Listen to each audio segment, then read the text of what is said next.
Because if they could get him to say the right thing, they could use his mouth.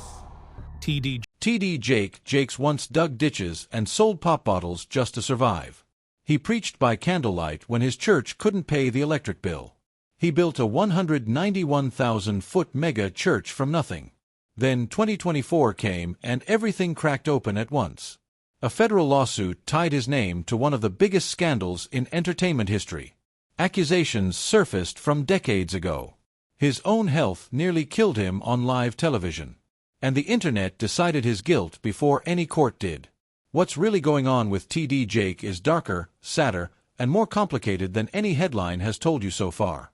T.D. Jakes was born on June 9, 1957 in South Charleston, West Virginia. And from the very beginning, his life held two things at once: deep faith and deep struggle. He was the youngest of 3 children born to Ernest Sr., who ran a janitorial business, and Odith, a home economics teacher who knew how to cook, sew, music, and stretch every little thing a family had. He grew up in a close black community where adults looked after all the children, not just their own. So in one sense he was surrounded by people.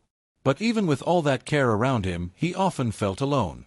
By the time he was 5, he was already preaching to imaginary crowds. He carried his Bible everywhere, even to school. And because of that, people in the neighborhood started calling him Bible Boy. To some adults, it looked sweet. To other kids, it looked strange. They laughed at him, shut him out, and made him feel like he did not belong. That pain only got sharper because he had a slight lisp. And people did not just mock how serious he was about God. They mocked the very voice he hoped to preach with. During school Bible readings and everyday moments, people told him he would never be a preacher with that stutter. Those words sank deep. They hurt him badly. But they also gave him something hard and burning inside, a need to prove that they were wrong. Then life got even heavier. In 1967, when Jake was just 10 years old, his father's kidneys began to fail. Childhood in many ways ended right there. While other kids played, he stayed close to home, helping his mother care for Nest. He learned how to handle adult duties far too early. He helped with dialysis routines, pill schedules, the family business, and whatever else had to be done to keep the house going. Money was tight, so he sold vegetables from the garden for cash. Years later he would say, "I never had a childhood." And that was not an exaggeration. He was carrying worry, guilt, and grief before he was old enough to fully understand any of it. When his father died in January 1973, Jake was 16, and the loss shattered his world. Overnight, he felt pushed into manhood. There was no time to sit with the pain for long because the family still needed help. And poverty did not stop just because grief had entered the house. He had to think about survival, about work, about what came next. Yet somewhere inside all that pressure, the calling he had felt since he was a little boy was still alive. He had been told for years that his voice would never carry him into ministry. But he did not let go. On May 29, 1976, music. Exactly 3 years after that season of loss had changed his life, he preached his first sermon. And when he did, he preached it with the very voice people once used to shame him. In 1979, at 22, he was ordained. What had once looked like weakness had become fuel. That same fire carried him into ministry. But ministry did not begin with comfort or applause. It began with almost nothing. Around 1980, while still in West Virginia, he launched what became the Temple of Faith Church, later known as Greater Emmanuel Temple of Faith. It started in a worn-out storefront in Montgomery with only 10 members. There was no salary, no savings, no backup plan, and no safety net for him or the family he was beginning to build. The place barely felt like a church building at all. Still, he kept preaching even when the room felt too empty and the future felt too uncertain. Those years were brutal. To eat, Jake worked outside the church, taking hard labor jobs while trying to pastor a tiny congregation. He dug ditches and laid PVC pipe for gas lines, often working with his brother, earning about $100 a job just to keep food on the table. He worked around Union Carbide and other rough job sites, his hands in dirt and his body worn down while his heart stayed fixed on the pulpit. When the plant shut down in 1982, even that income disappeared. Poverty closed in harder. He did odd jobs, collected and sold pop bottles for pennies, and kept going because quitting ministry was never an option in his mind. Inside the church, things were not much easier. Bills went unpaid. At times, there was no electricity, no heat, and no comfort. In the freezing cold of the early 1980s, the church that had launched in Dallas with a surprise crowd of 2,000 grew to around 7,000 weekly attendees by late 1997. By May 1998, that number had reportedly doubled to 14,000, forcing multiple Sunday services. In August 2000, a massive new sanctuary opened. It was a 191,000 cu-feet building that seated around 7,600 people with high-end production capability and a huge choir loft. Reports said the debt was paid down in just a few years through giving. By the mid-2000s, the Potter's House had become one of the largest churches in the country. And it was not just a church in the narrow sense. Jake built it into a full campus with a wide public reach. Beyond worship services, the ministry ran housing programs, prison outreach, AIDS testing and support, educational efforts for at-risk children, GED and job placement programs, and other services that touched thousands of lives each year. A large staff supported not just ministry work, but also television and media production. What had started in a tiny struggling church in West Virginia had become a major religious, social, and economic machine in Dallas. By 1998, the Potter's Touch television program began airing on networks like TBN and BET, putting Jake in front of millions more viewers. At its peak in the early 2000s, reports said the program reached about 3.3 million viewers each week in dozens of countries. His women's conferences packed huge arenas. Events connected to Woman Thou Art Loose drew tens of thousands, including crowds in places like the Georgia Dome. In September 2001, Time magazine put him on the cover and asked if he might be the next Billy Graham. That question alone showed how far he had come. The little boy people mocked as Bible Boy had become one of the most visible preachers in America. And yet the bigger he became, the more questions followed him. His story from poverty to power was dramatic enough on its own. He had gone from minimum wage work and church blackouts in West Virginia to a reported net worth of around $50 million by 2026. His books sold in the millions. His company brought in huge revenue over time. His speaking fees drew attention. Reports from different years described major houses, including a Dallas lakefront mansion and later a large Fort Worth estate spread across multiple properties. Stories also circulated about luxury cars, including a Rolls-Royce Phantom and other expensive vehicles. To supporters, all of this looked like the fruit of decades of work, media success, music, and ministry growth. To critics, it looked very different. That criticism grew because Jake was often linked to prosperity teaching, the idea that giving, faith, and obedience can lead to material blessing. Some argued that this message inspired people and gave them hope. Others argued that it blurred the line between spiritual guidance and financial expectation. They questioned how a preacher could call people to sacrifice while also living in visible wealth. They pointed to concerns about transparency, especially since churches do not file public tax forms in the same way many nonprofits do. They questioned the relationship between church donations, media money, conference revenue, and personal lifestyle. T.D. Jakes didn't just preach. He built something that kept growing and growing, and one of the biggest ways he did that was through his books. Over the years, he wrote more than 40 books. And many of them didn't just sell well, they exploded. Titles like Instinct, Destiny, and Let It Go became New York Times bestsellers, reaching millions of readers around the world. But the real turning point came much earlier. Back in 1993, he released Woman, Thou Art Loose, and it took off in a way no one expected. By 2004, it had sold around 15 million copies worldwide, bringing in about $75 million and turning into a movement of its own. The message didn't just stay on paper. It grew into massive annual conferences that filled arenas with people. Then in 2014, he released Instinct, The Power to Unleash Your Inborn Drive.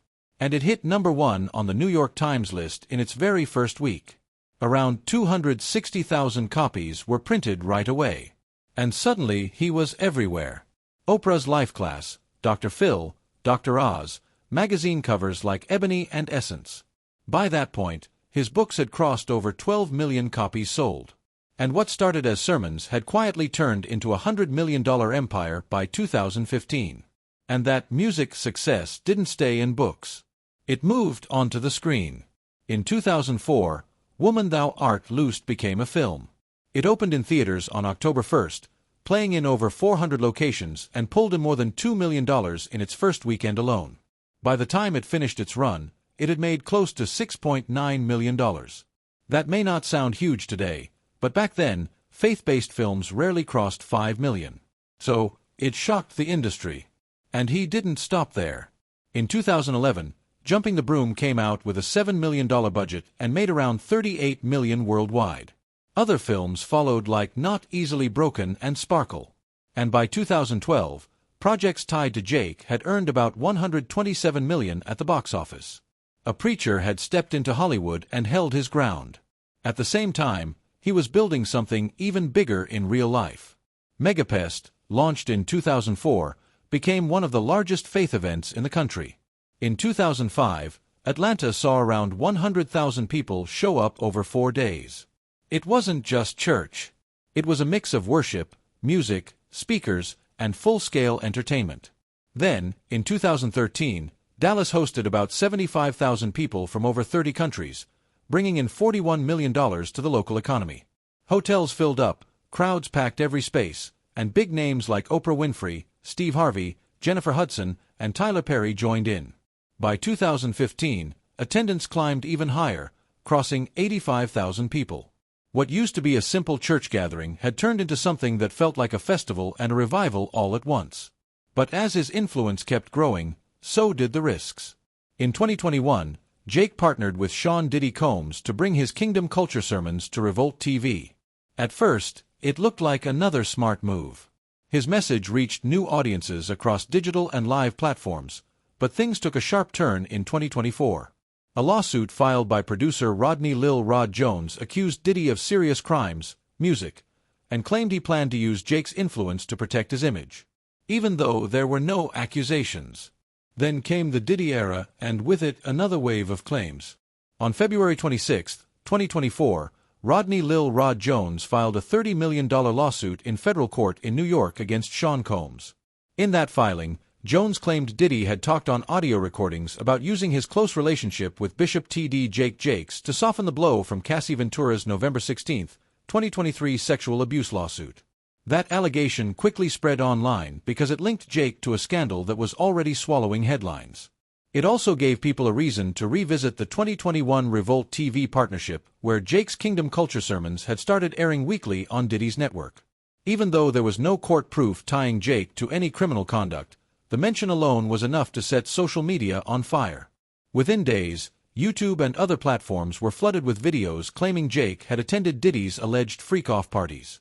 These channels pushed wild stories, used dramatic thumbnails, and racked up millions of views. Most of the claims came from unverified accounts, but that did not slow them down. The algorithm rewarded the shock factor. Old connections were pulled back into the spotlight, too. Diddy had once asked Jake to officiate Kim Porter's funeral in 2018, and that association was suddenly framed in the worst possible light. Rumor spread faster than fact, and for many viewers, the accusation alone became the story. Jake later said the attack was not just organic gossip. In a July 2025 episode of the Money and Wealth podcast with John Hope Bryant, he said 44,000 AI-driven bots were unleashed against him right after the 2024 lawsuit dropped. He claimed 98% of the online content flooding platforms like TikTok was AI-generated and designed to tie him to Diddy's scandal. According to Jake, the swarm brought intense pain to his family and added pressure during a period that would later include a serious health collapse. He dismissed the rumors as false and said the FBI found nothing connecting him to the lurid claims. But by then, millions of people had already seen the videos. So he went to court. On December 19, 2024, his lawyer, Dustin Push, filed in federal court in Northern California to force Google to identify 4 YouTube accounts based in Pakistan, Music, South Africa, the Philippines, and Kenya. Those channels had posted defamatory videos linking him to Diddy, and according to the filing, used fake thumbnails, spam tactics, and false sexual claims to drive views. Take-own requests had been made for nearly a year with little success. Around the same time, Jake also sued former pastor Dwayne Youngblood in Pennsylvania over a different set of accusations that had been aired on Larry Reed Live in late 2024. By then, the problem was bigger than one rumor. It was about how fast lies could spread and how hard it had become to pull them back. Even though Jake was never named as a defendant in Diddy's federal cases, and even though Sean Combs was later convicted on sex trafficking charges on May 5, 2025, the public stain did not vanish. On June 25, 2025, Jake directly addressed one part of the story and admitted he had briefly stopped by a Diddy birthday party at around 2 p.m. with staff for about 30 minutes, but he denied being part of any criminal or sexual activity. Earlier on August 15, 2024, a spokesperson had already called the allegations false and baseless. Still, once millions of people see a rumor, the correction almost never reaches as far as the original lie. That was the deeper wound. Even without charges, many people had already decided what they believed. As if that were not enough, a more personal crisis soon followed. In late 2024, Jake was hit with sexual assault allegations from two brothers, Dwayne and Richard Youngblooded, both pastors with troubled pasts. Dwayne, a registered sex offender with earlier convictions, claimed during episodes of Larry Reed Live in October and November 2024 that Jake had tried to kiss him when he was a teenager in the mid-1980s. He also claimed Jake later called him from a bathtub and laid out a strange plan involving exclusivity, secrecy, and lifelong financial support. Richard then added his own account in a January 2025 affidavit. He claimed that during a church trip sometime between 1986 and 1988, Jake climbed into his hotel bed, pressed an erection against him, and tried to kiss him after earlier talks that had already made him uncomfortable. Jake's team called the whole thing an extortion attempt and pointed to a November 15, 2024 demand letter asking music for $6 million. Then, in the middle of that storm, his body gave way. On November 24, 2024, during a Sunday service at the Potter's house, Jake preached for 90 minutes and then suddenly collapsed in his chair while praying. The moment was caught on video. He could be seen shaking, dropping the microphone and wiping sweat from his face as staff rushed the stage. For people watching, it looked terrifying. His team first said it was not a stroke, but medical tests were still underway. Later, Jake said he had come close to death. The very next day, the defamation lawsuit against Dwayne Youngblooded was filed, and it argued that the emotional and physical toll of the accusations had been severe. On March 26, 2025, in an exclusive interview with Craig Melvin on Today, Jake revealed what had really happened that day. It had been a massive heart attack caused by a clot blocking blood flow to the right side of his heart. He said he felt fine while preaching because adrenaline had carried him through and he did not even realize how serious things were until he was in the ambulance. Doctors told him that 5 minutes later he would have been dead on arrival. What made it even more chilling was that he had not felt the classic warning signs people usually expect. No crushing chest pain, no numbness, no obvious signal that death was so close. He later described the experience as a strange privilege, but he also admitted how hard it was to watch the collapse video after the fact. His legal team kept linking the health crisis to the stress caused by the Youngblood accusations.